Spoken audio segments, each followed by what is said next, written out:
kita mulai. Sebelumnya selamat pagi semuanya.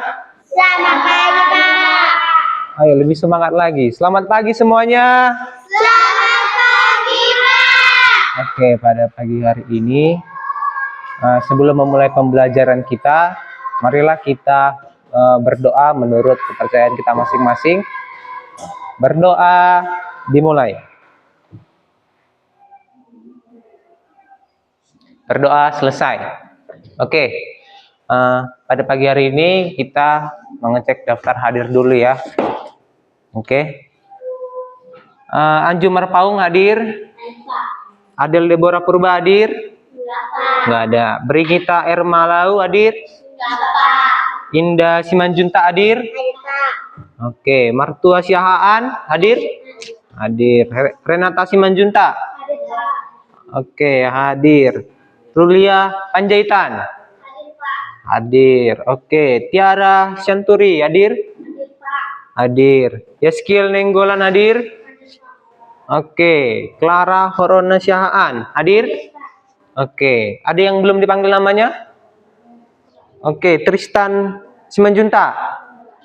Oke. Hadir semua ya. Oke. Sebelum kita memulai pembelajaran kita mengulang kembali pembelajaran kita yang minggu yang lewat, di mana di minggu yang lewat kita sudah mempelajari yang namanya cerita di pembelajaran kedua, yaitu pengembara dan sebuah pohon. Ya, kita sudah bercerita. Kita lanjut ke pembelajaran yang ketiga. Oke. Buka bukunya di halaman 19. Sudah dibuka bukunya? Oke. Nah, di pembelajaran ketiga ini kita disuruh bercerita.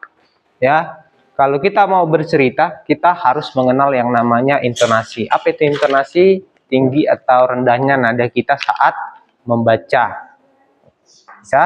Nah, jadi kalau kita mau membaca, kita harus mengetahui dulu apa itu titik, apa itu kegunaan koma, apa itu kegunaan tanda baca yang lain, ya. Kalau yang kita tahu tanda baca titik itu kita disuruh ngapain dalam sebuah cerita? Titik. Berhenti. Sebentar. Kalau koma? Berhenti sedikit. Jadi kalau titik dia berhenti sebentar, gitu. Jadi kalau koma dia berhenti sedikit. Seperti itu. Kurang tepat. Oke, jadi seperti ini. Kalau kita mau membaca sebuah cerita, kita harus mengetahui dulu tanda baca. Ya.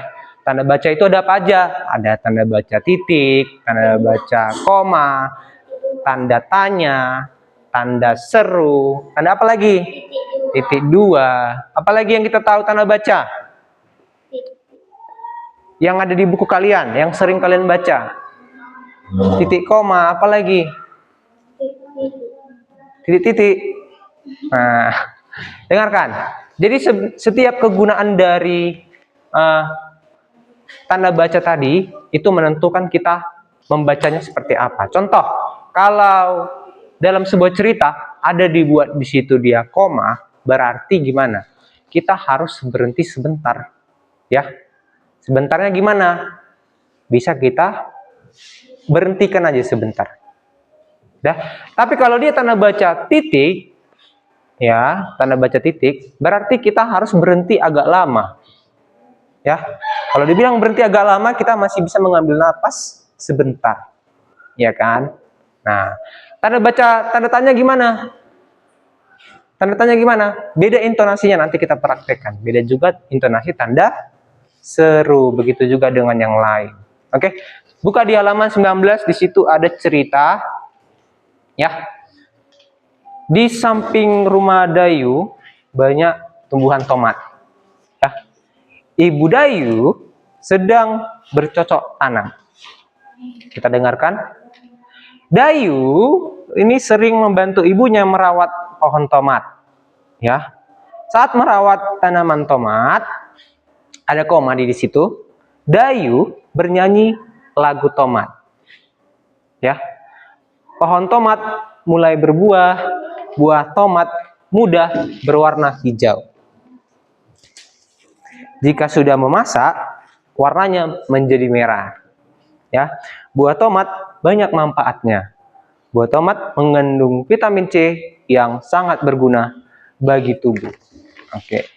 Itu dari ceritanya siapa tadi? Cerita siapa tadi itu? Si Dayu. Ya. Oke. Lanjut ke halaman 20. Ya. Ayo bercerita di bagian bawah. Oke. Ayo bercerita. Tuhan menciptakan banyak tumbuhan. Ya, kita harus mensyukuri anugerah yang diberikan Tuhan. Semuanya dapat dimanfaatkan untuk kebutuhan manusia. Tumbuhan yang semua bagiannya dapat berguna yaitu pohon kelapa. Apa tadi? Jadi pohon kelapa itu gimana? Dibilang dia sebagai tumbuhan yang sangat berguna. Maksudnya gimana? Maksudnya itu gimana yang semuanya dapat digunakan? Gimana pohon kelapa? Kalau pohon kelapa itu yang pertama, dari akarnya bisa dipakai. Udah, batangnya. Tahu pohon kelapa? Kalau pohon kelapa, siapa di sini yang belum pernah lihat pohon kelapa? Udah lihat semua kan? Nah, batangnya itu dipakai untuk apa? Bisa untuk membuat jembatan, bisa membuat sebagai bangunannya, bisa membuat kayu yang sebagai yang kokoh, ya kan? Lama dia robohnya, ya. Selanjutnya ada daunnya. Daunnya dipakai untuk apa? Daun kelapa. Banyak kali manfaat daun kelapa ini. Daunnya bisa dipakai untuk membuat sapu lidi, ya kan? Siapa yang belum pernah lihat? Siapa yang udah pernah lihat proses pembuatan sapu lidi? Tiara. Oke. Kalau sapu lidi kita lihat, ya, batangnya itu dari daun pohon kelapa. Itu dikeringkan, jadilah dia seperti lidi. Kan ada daunnya kan? Daunnya dikupas, kan ada batang di daunnya. Itulah dipakai nanti untuk menjadi sapu lidi. Ya kan? Itu masih daunnya. Kalau buahnya gimana? Siapa yang udah pernah minum buah kelapa? Hampir semua. Turunkan tangannya. Jadi buah kelapa ini banyak kali manfaatnya untuk kesehatan, untuk apa lagi? Untuk cairan di dalam tubuh. Bahkan orang-orang yang sering sakit kalau minum kelapa itu cepat sembuh, iya kan? Jadi kalau misalnya kalian ada yang masuk angin, demam, ya minum aja kelapa, ya. Iya, kelapa muda. Terus selain dari buahnya, apa yang dihasilkan lagi? Di dalam buahnya itu ada apa? Itu airnya kan? Airnya kita minum. Terus kelapanya, di dalamnya buah itu ada kelapa kan? Nah, kelapanya itu bisa kita pakai untuk memasak, ya. Kalau biasanya orang mama masaknya namanya yang bersantan, itu pakai kelapa. Diparut dulu kelapanya, pakai mesin memarutnya, terus dibuatlah di situ namanya untuk menjadi makanan. Setelah itu gimana? Batok kelapa itu bisa juga dipakai. Jadi banyak sekali manfaat kelapa ini. Ya kan? Banyak sekali. Itu makanya disebut dia semua dapat dimanfaatkan bagiannya, yaitu pohon kelapa. Udah? Makanya kalau kalian lihat di pramuka adanya namanya di situ biji tunas kan? Biji tunas itu terinspirasi dari buah kelapa, tunasnya kelapa. Ya, tandanya dia berguna di segala situasi. Bisa? Oke, lanjut. Bacalah dongeng tentang pohon kelapa di bawah ini. Lihat di halaman 21. Setelah kalian membacanya, ceritakanlah kembali isi dongeng tersebut. Oke. Asal mula buah kelapa. Baca dulu, Tristan. Seorang laki-laki mendaki gunung Kidul.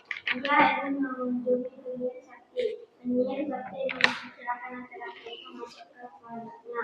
Wahai penyihir sakti, ada sesuatu yang ingin kemaukan darimu. Kata laki-laki itu sambil menunduk dengan hormat. Aku ingin diberi sesuatu olehmu, agar aku menjadi sarana sama bagi kita sekolah. Pernikahanmu cukup bagus, kata penyihir sakti.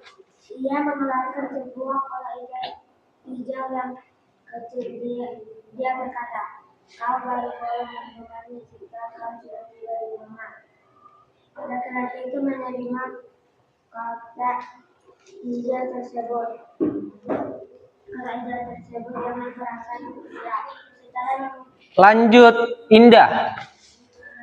Setelah mengucapkan terima kasih, dia berjalan menuruni gunung. Di tengah perjalanan, dia tergoda untuk membuka kotak hijau itu. Ia ingin melihat apa isinya, namun ia tidak jadi membukanya saat ia ingat pada pesan penyihir sakti. Ketika tiba di kaki gunung, lagi-lagi dia tergoda ingin melihat isi kotak hijau tersebut. Ia lalu membuka kotak hijau itu. Tiba-tiba laki-laki itu berubah menjadi pohon yang daunnya panjang dan buahnya besar-besar. Terdengar suara penyihir sakti dari puncak gunung. Karena kau tak mematuhi kata-kataku, kau berubah menjadi pohon kelapa. Namun permohonanmu tetap terkabul. Kau sangat berguna. Ya, bagian darimu berguna bagi manusia. Daunmu, buahmu, dan batangmu dapat dimanfaatkan manusia. Sejak saat itu, pohon kelapa cepat berkembang biak sehingga bisa dijumpai di mana-mana. Orang menghargai pohon kelapa karena banyak gunanya. Oke, kita baca ulang ya mengenai asal mula buah kelapa. Jadi dongengnya ini termasuk cerita dongeng ya, di mana dongeng ini belum benar-benar terjadi, tapi hanya cerita saja. Kita baca sama-sama. Asal mula buah kelapa, ya. Seorang laki-laki mendaki gunung yang tinggi. Ia ingin mengunjungi penyihir sakti. Penyihir sakti mempersilahkan laki-laki itu masuk ke pondoknya. Wahai penyihir sakti, adakah sesuatu yang ingin kumohon darimu? Kata siapa tadi? Kata si laki-laki tadi. Sambil menunduk dengan hormat. Ya. Aku ingin diberi sesuatu olehmu, agar aku menjadi seseorang yang sangat berguna bagi setiap orang. Kata si laki-laki tadi. Lanjut. Permintaanmu cukup bagus, kata penyihirnya. Saat penyihirnya tadi. Ia mengeluarkan sebuah kotak hijau yang kecil. Ia berkata, kau baru boleh membukanya jika kau sudah tiba di rumah. Ya, laki-laki itu menerima kotak hijau tersebut dengan perasaan gembira. Ya, setelah mengucapkan terima kasih, ia berjalan menuruni gunung. Di tengah perjalanan, dia tergoda untuk membuka kotak hijau itu. Ia ingin melihat apa yang ada di isinya. Namun, ia tidak jadi membukanya. Saat ia ingat pesan dari penyihir si sakti tadi. Iya kan? Nah, ketika tiba di kaki gunung, lagi-lagi dia tergoda ingin melihat si kotak hijau tersebut. Lalu dia bukalah kotak hijau tersebut. Tiba-tiba laki-laki itu berubah menjadi pohon yang daunnya panjang dan buahnya besar-besar. Terus terdengar suara penyihir sakti dari puncak gunung.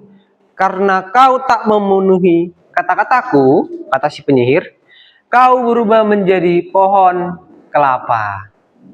Ya. Namun permohonanmu tetap terkabul. Kau sangat berguna. Tiap bagian darimu berguna bagi manusia. Daunmu, buahmu, dan batangmu dapat dimanfaatkan manusia.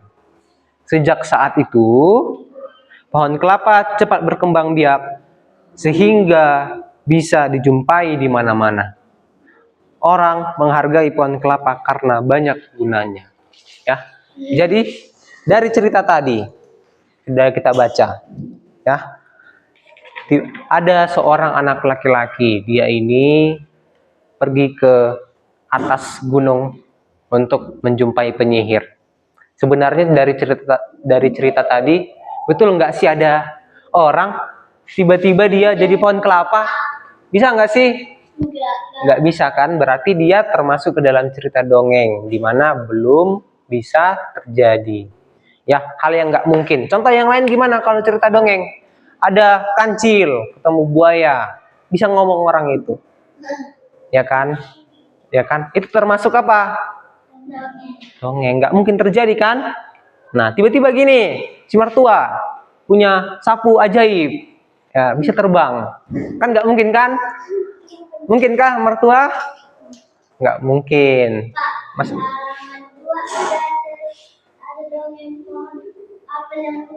iya, nanti kita baca ya. Nah, jadi dengarkan. Jadi, ceritanya yang tadi itu bagaimana menceritakan tentang buah kelapa, ya. Buah kelapa itu sangat berguna, batangnya, daunnya, buahnya bisa dipakai di mana-mana untuk manusia, untuk kebutuhan manusia, ya. Jadi seperti itulah seharusnya kita harus berguna untuk di sekitar kita. Contoh yang berguna gimana? Kita menjadi orang yang pribadi yang bagus. Ya, pribadi yang bagus gimana? Contoh, ada temanmu diganggui. Apakah dengan mengganggu teman itu menjadi pribadi yang bagus? Enggak. Kenapa? Karena kamu termasuk menjahili. Ya, udah. Nah, jadi dikurangi kalau menjahili temannya. Itulah tadi mengenai buah kelapa. Oke, lanjut. Apa pesan terdapat pada dongeng asal mula buah kelapa? Apa pesan-pesan yang bisa kita terima? Tadi bahwa jangan membuka kota isinya. Lebih tepatnya lagi apa? Lebih tepatnya ayo. Selain jadi orang yang berguna, tadi kan si laki-laki tadi itu kan minta jadi orang yang berguna. Selain itu, apa? Bersabar, apa lagi? Hah? Menuruti perkataan, apa lagi? Yang bisa kita ambil pesan-pesan yang tadi? Iya, itu semua, dengarkan. Kalau kita disuruh diperintah sesuatu, kita harus sesuai dengan apa yang diperintah. Contohnya gimana? Seperti yang laki-laki tadi. Disuruh dia, ketika kamu ingin menjadi manusia yang berguna, maka bukalah kotak hijau kecil ini sesampainya di rumah. Karena si laki-laki tadi itu penasaran, ya, saking penasarannya dia, dibukanya lah kotaknya itu di tengah jalan. Di tengah jalan dibukanya, sehingga badannya tadi menjadi pohon kelapa. Tapi dia tetap menjadi orang yang berguna. Begitu. Ya. Dah. Bagus niat laki-lakinya. Niat laki-lakinya tadi dia mau jadi orang yang berguna untuk orang-orang lain. Tapi dia tidak mematuhi perintah siapa tadi? Penyihir tadi. Ya kan? Makanya dia jadi pohon kelapa. Oke, itulah pesan-pesan yang kita ambil dari pohon kelapa tadi. Ya. Ayo berlatih. Lihat di halaman 100 halaman 29 kok 100. Mana spidol kalian? Ayo berlatih. Dayu mengunjungi pamannya. Ya, tadi si Dayu siapa? Orang yang menanam Yang menanam tomat siapa tadi? Si Dayunya atau ibunya si Dayu? Ibunya si Dayu yang kita baca tadi. Ibunya si Dayu apa si Dayu? Nah, jadi yang menanam tomat tadi si ibunya Dayu. Bukan si Dayunya ya. Ya. Dayu mengunjungi pamannya, seseorang petani kelapa. Kelapa. Dayu melihat panen kelapa di kebun pamannya. Oke, tadi ibunya si Dayu dia petani tomat, sedangkan pamannya adalah petani kelapa. Oke, terdapat banyak mobil truk akan mengangkut buah kelapa di kota. Seseorang pekerja menghitung buah kelapa di truk pertama sebanyak 425. Kalau dibilang butir berarti gimana?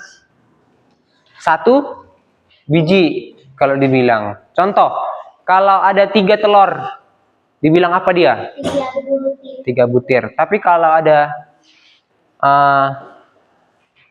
3 kacang hijau, 3 biji. 3 biji, kok 3 butir lagi? Iya kan? Tadi kalau dibilang istilahnya per butir berarti per apa? Per satu kesatuan ya, kalau sebutir. Nah, seorang pekerja menghitung buah kelapa tadi di truk pertama 425 butir. Di truk kedua berapa tadi ya, skill? Di truk pertama tadi 425. Di truk kedua ada 590 butir buah kelapa. Oke, lanjut. Perhatikan. Nah, sekarang kita akan membahas yang namanya menjumlahkan bilangan dari ratusan, ya. Oke. Dengarkan. Pamannya Dayu itu adalah seorang perkebun kelapa, ya. Jadi penjumlahan bilangan, ya, tulis bilangan ratusan. Oke. Jadi pamannya si Dayu akan mengantarkan buah kelapa di dalam 2 truk tadi. 2 truk. Truk pertama, pamannya si Dayu tadi, truk pertama itu berisi berapa butir? 400. Ayo, 400. Lebih kuat lagi. 425 apa? Butir. Semangat. Nah, di truk kedua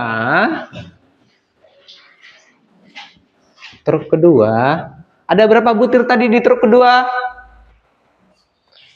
Ayo lihat di bukunya. Ayo kuat, sama-sama 2 2 3 ya.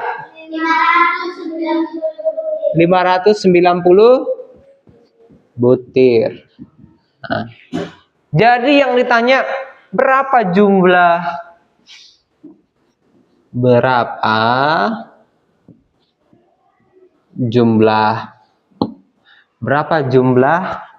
semua kelapa.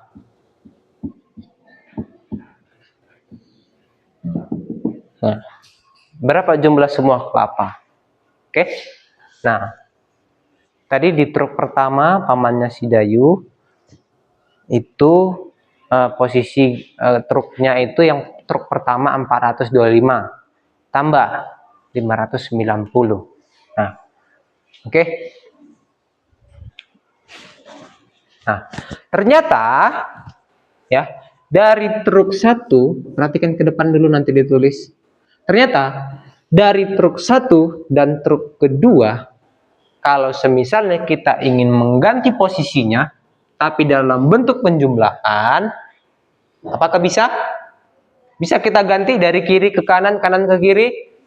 Bisa. Contohnya gimana? Seperti ini. Nomor 1. 425 tambah 590 sama dengan titik-titik tambah 425. Nah, lihat ke sini nanti ditulis.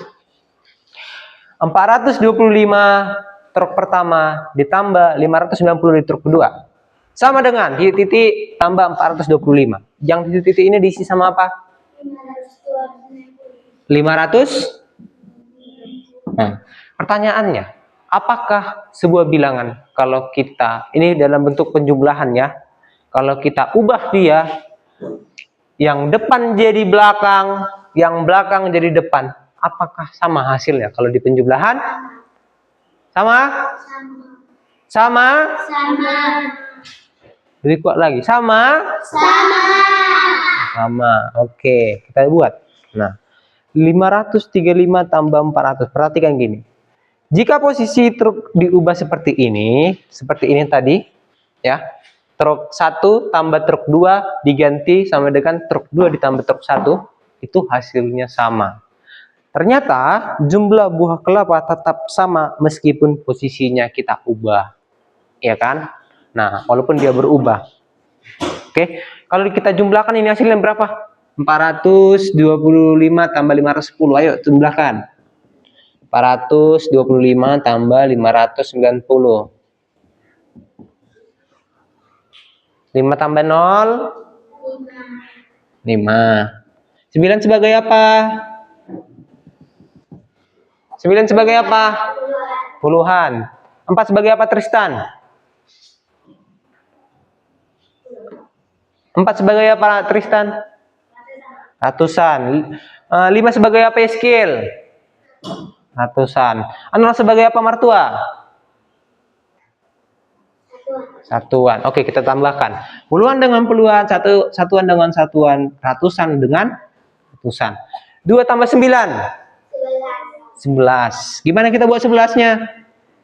1 di bawah, 1 di atas. 1 tambah 4? Tambah 5? 10. Jadi jawabannya berapa? Komanya di mana? 3 di belakang koma, kita hitung 1, 2. Nah, sini komanya. Bisa? Jadi hasilnya adalah 1015 totalnya. 1015.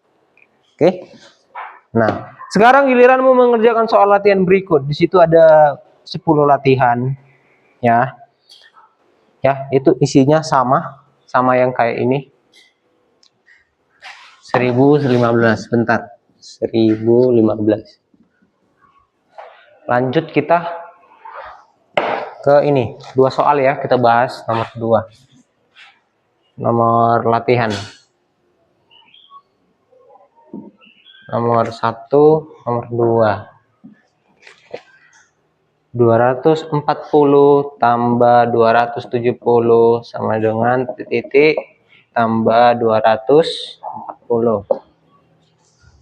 410 tambah 250 sama dengan 250 tambah titik-titik. Oke, siapa bisa jawab nomor 1 dan 2? Maju 1. Ayo. Berapa spidol kita? Oke, 1. Ayo jawab nomor 1. Nomor 2 siapa? Oke, nanti. Oke, nomor 2. Ayo. Siapa tadi? Nomor 2.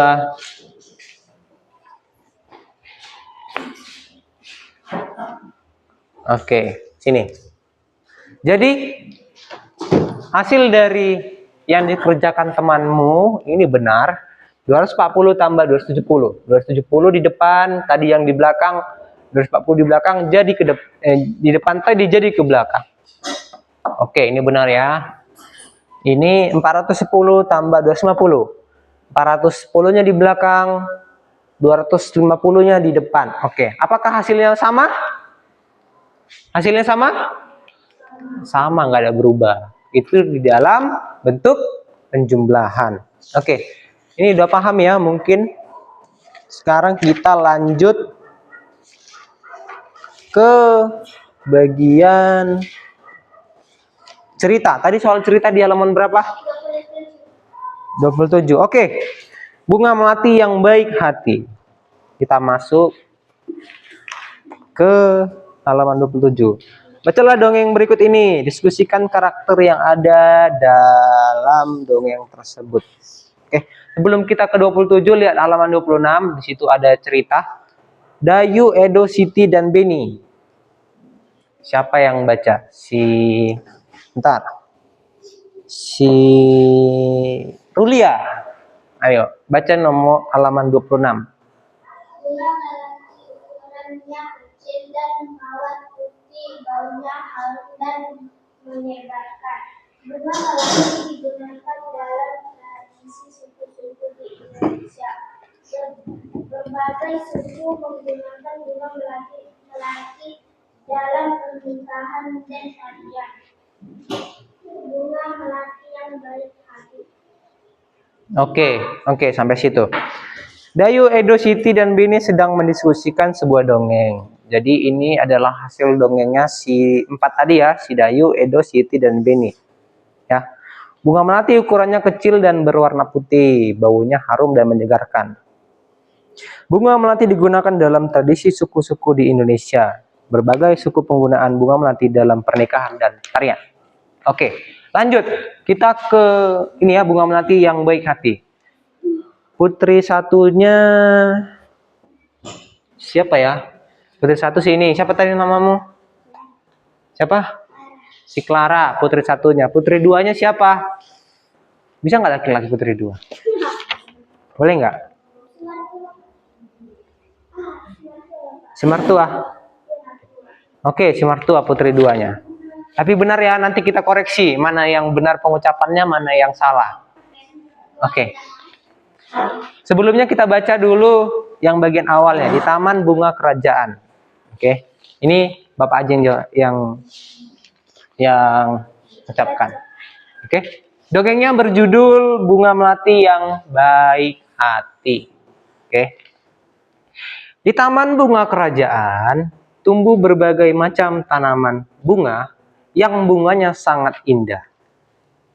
Para putri senang sekali memandang dan menciumi bunga melati.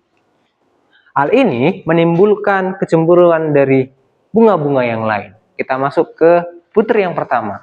Wah, indah sekali bunga-bunga di taman istana ini. Seperti ini ya. Wah, indah sekali bunga-bunga di taman istana di sini. Istana ini seperti itu. Coba ayo ulangi. Wah, indah sekali bunga-bunga di taman istana ini. Lanjut ke putri kedua. Hei, lihat bunga melati itu. Hei, itu loh. Bisa nggak? Bisa nggak? Kurang bagus. Karena lebih bagus yang Bapak bilang tadi, hey-nya apa? Hey-nya si Martua. Hei, Martua. Hey-nya si Martua. Betul. Nah, ayo. Itu kan ada titik-titik, berarti dia panjang, sama seperti wah. Wah, indah sekali bunga-bunga di taman istana ini. Kan gitu kan?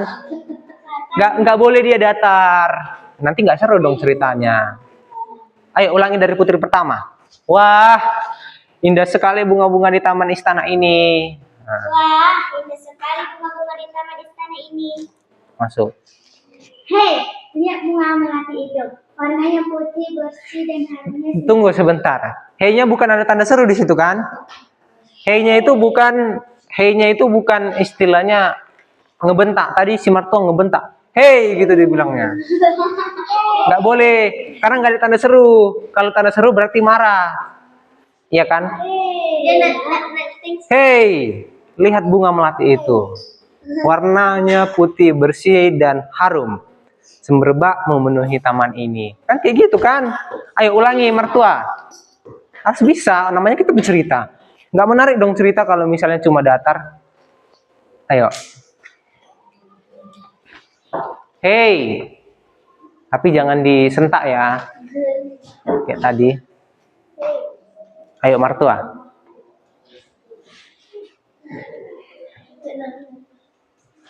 Hey. Ayo. Hei, lihat bunga melati itu.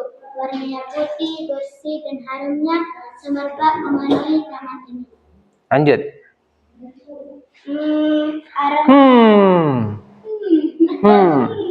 Iya kan?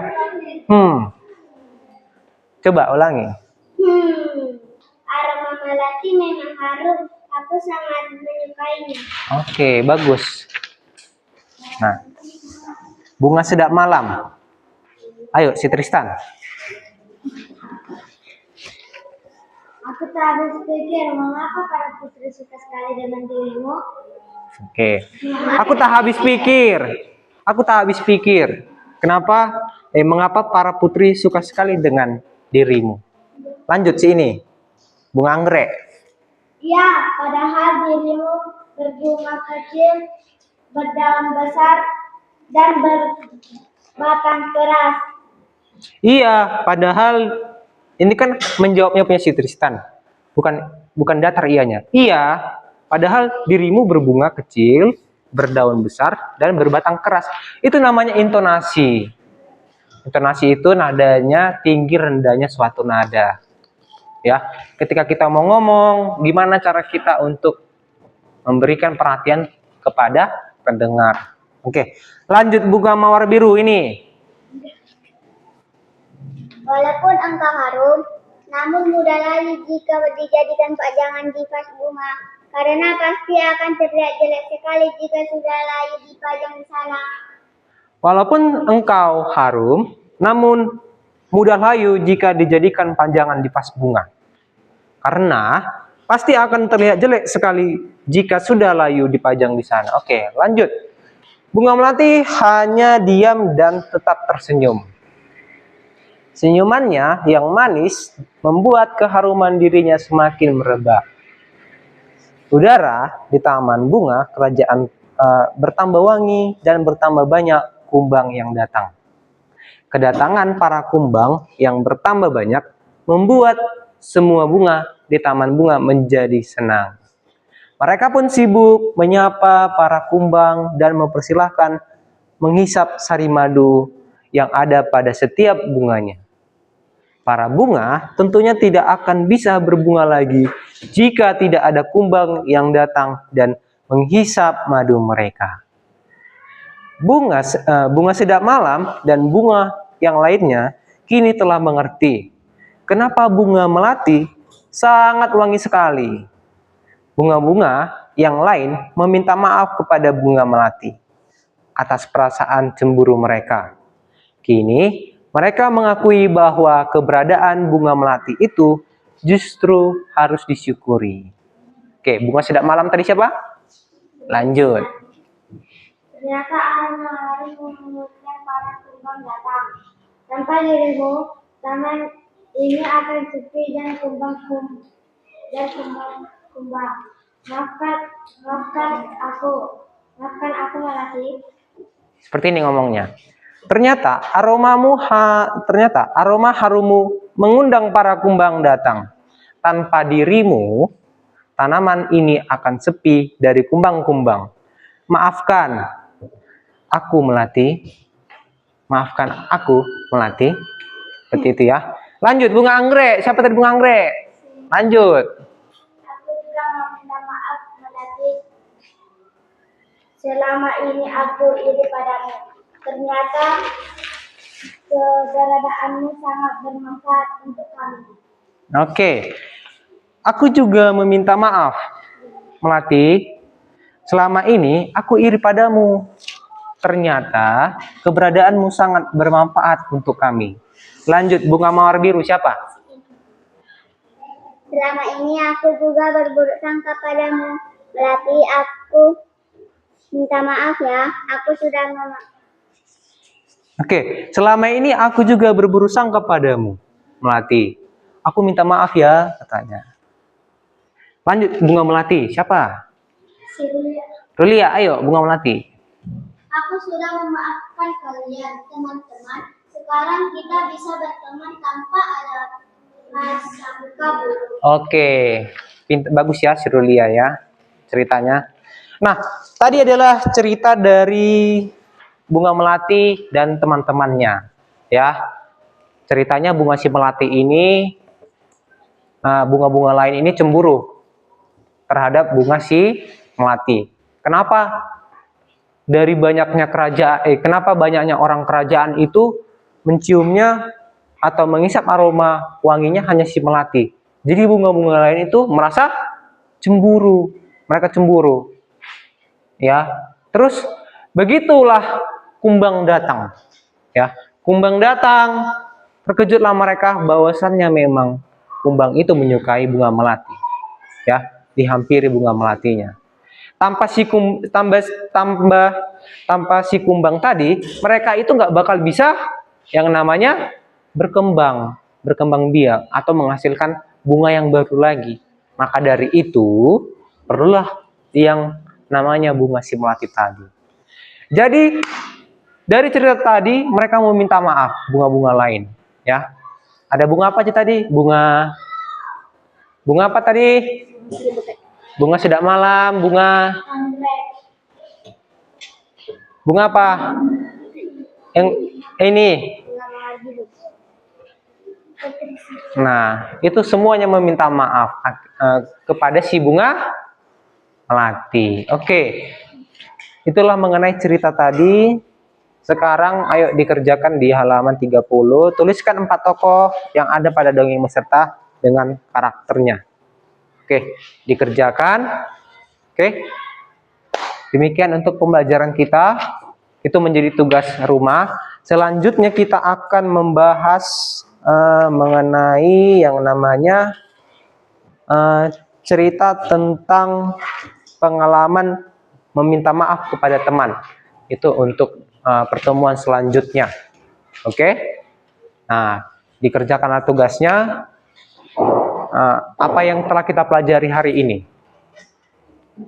Yang pertama, yang kita pelajari, kita mengenal yang namanya tanda baca.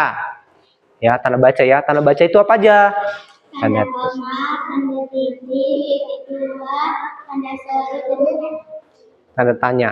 Ya, banyak jenis-jenisnya. Nah, jadi penggunaan tanda baca tadi itu harus benar. Ya, udah disebutkan tadi. Selanjutnya apa lagi yang kita pelajari? Oke, penjumlahan bilangan ratusan. Penjumlahan bilangan ratusan itu dalam penjumlahan kita balikkan dia dari yang depan ke belakang, belakang ke depan itu tetap sama. Dalam artian penjumlahan. Ya, beda lagi kalau pengurangan.